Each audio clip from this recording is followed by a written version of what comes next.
नमस्कार दोस्तों, one week study point के ऑनलाइन प्लेटफॉर्म पर आप सभी का स्वागत है। आज की क्लास बीए सेकंड ईयर के लिए हिंदी साहित्य को लेकर वन वीक सीरीज आप सभी के सामने पेश है। अगर आप यूट्यूब चैनल के इस प्लेटफॉर्म पर पहली बार है तो चैनल को सब्सक्राइब जरूर कर लीजिएगा। अगर आप बीए सेकंड ईयर के स्टूडेंट है तो आपके लिए अति महत्वपूर्ण क्लास रहेगी। क्लास को स्टार्ट करते हैं दोस्तों, आप अंत तक बने रहिएगा। अगर क्लास को पसंद आए तो लाइक भी करते रहिएगा। क्लास को स्टार्ट करते हैं। आज की क्लास सेकंड पंक्तियों से रहेगी। पहली पंक्तियों को हमने पहली क्लास में डिस्कस कर लिया था, सप्रसंग व्याख्या कर ली थी। आज की क्लास में दूसरे नाटक की लाइनें कि अरे यह क्या मेरे भाग्य विधाता, यह कैसा इंद्रजाल। उन दिन राज पुरोहित ने कुछ आहुतियों के बाद मुझे जो आशीर्वाद दिया था, क्या यह आशय था इस राजकीय अंतपुर में सब जैसे एक रहस्य छिपे हुए चलते हैं, बोलते हैं और मौन हो जाते हैं। एक बार पुनः, अरे यह क्या मेरे भाग्य विधाता, यह कैसा इंद्रजाल। उस दिन राजपुरोहित ने कुछ आहुतियों के बाद मुझे जो आशीर्वाद दिया था, क्या वह अभिशाप था इस राजकीय अंतपुर में सब जैसे रहस्य छिपे हुए चलते हैं, बोलते हैं और मौन हो जाते हैं। इसकी सप्रसंग व्याख्या कुछ इस प्रकार होगी, देखते हैं। व्याख्या कुछ इस प्रकार होगी कि प्रस्तुत अवतरण ध्रुव स्वामिनी नाटक के प्रथम अंक से लिया गया। कहाँ से लिया गया? ध्रुव स्वामिनी नाटक के प्रथम अंक से लिया गया है। हिमालय की किसी तलहटी में रामगुप्त ने शिविर में ध्रुव स्वामिनी बंदी का जीवन व्यतीत करती है। कौन करती है? हिमालय की किसी तलहटी में रामगुप्त के शिविर में ध्रुव स्वामिनी वो बंदी का जीवन व्यतीत करती है। यहाँ रहकर उन ध्रुव स्वामिनी को अपने जीवन के संदेहों से पूर्ण मालूम पड़ता है। रामगुप्त द्वारा उनकी देखभाल के लिए परिचारिकाएं नियुक्त कर दी जाती हैं। रामगुप्त के यहाँ पर ध्रुव स्वामिनी एक बंदी का जीवन व्यतीत कर रही है और वहां पर उससे संदेहों से पूर्ण मालूम पड़ता है, अपने जीवन के संदेहों का पूर्ण मालूम पड़ता है। और वहां पर रामगुप्त द्वारा परिचारिकाएं यानी कि वहां पर दासियों को नियुक्त किया गया है।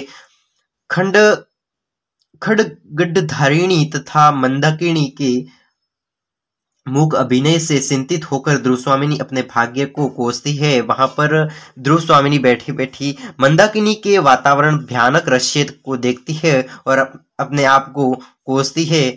उसे अपने चारों ओर का वातावरण भयानक रहस्य दिखाई देता है। अपने चारों ओर का वातावरण भयानक रहस्य दिखाई देता है। वह वातावरण से संबंध में जो कुछ कहती है, वो वातावरण के संबंध में वहां पर बैठी बैठी जो भी कुछ कहती है, वही यहाँ वर्णित हुआ है। रामगुप्त के विषाद युक्त राजमहल के वातावरण को देखकर अपने भाग्य निर्माता से पूछती है, भाग्य के बनाने वाले, मुझे आज राजमहल संदेह और भ्रम से परिपूर्ण क्यों दिखाई दे रहा है? यह राजमहल होकर भी मुझे राजमहल क्यों नहीं दिखाई दे रहा है? वहां पर वो रामगुप्त को कहती है कि मुझे आज राजमहल संदेह और भ्रम से पूरित क्यों दिखाई दे रहा है? मुझे राजमहल भ्रम से पूरित क्यों दिखाई दे रहा है? यह राजमहल होकर भी मुझे राजमहल क्यों नहीं दिखाई दे रहा है? नजर क्यों नहीं आ रहा है? यहाँ सभी उपस्थित व्यक्ति स्वार्थमयी बातें करते हैं। यहाँ पर सभी व्यक्ति जो उपस्थित है वो स्वार्थमयी बातें करते हैं और सभी संकित, भयभीत, घबराए हुए तथा परेशान रहते हैं। हवन कुंड की आहुतियों के बाद धर्म पुरोहित ने मुझे गृहस्थ जीवन व्यतीत करने का जो आशीर्वाद दिया था, हवन कुंड की आहुतियों के बाद धर्म पुरोहित ने मुझे गृहस्थ जीवन व्यतीत करने का आशीर्वाद दिया था, वह मेरे लिए वरदान हो गया। क्या अभिशाप था जो आज मुझे अंतपुर में दिखाई दे रहा है? यहाँ परिवार जैसा कोई वातावरण नहीं दिखाई देता और न ही कोई मेरे साथ मनुष्यता का व्यवहार करता है। ये सभी बातें वो रामगुप्त के द्वार ध्रुव स्वामिनी बैठी बैठी बंदित जीवन व्यतीत करते हुए ये बातें कर। इसकी टिप्पणी इस प्रकार करेंगे, जीवन में संघर्ष और अंतपुर के रहस्य से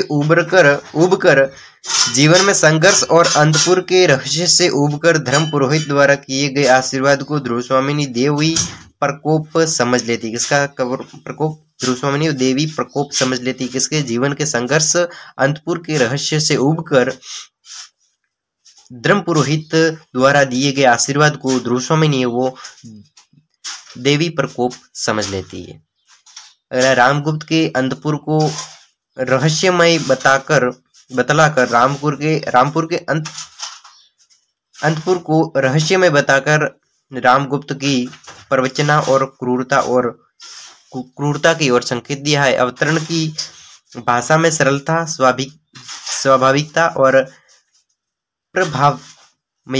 प्रभावमयता, नारी जीवन की विश्वता का सुंदर चित्र भी यहाँ पर अंकित किया गया। दोस्तों, अगला सवाल, अगली व्याख्या आप सभी के सामने अगली क्लास में पेश होगी। इस चैनल को सब्सक्राइब जरूर कर लीजिएगा। मैं अगली क्लास इसी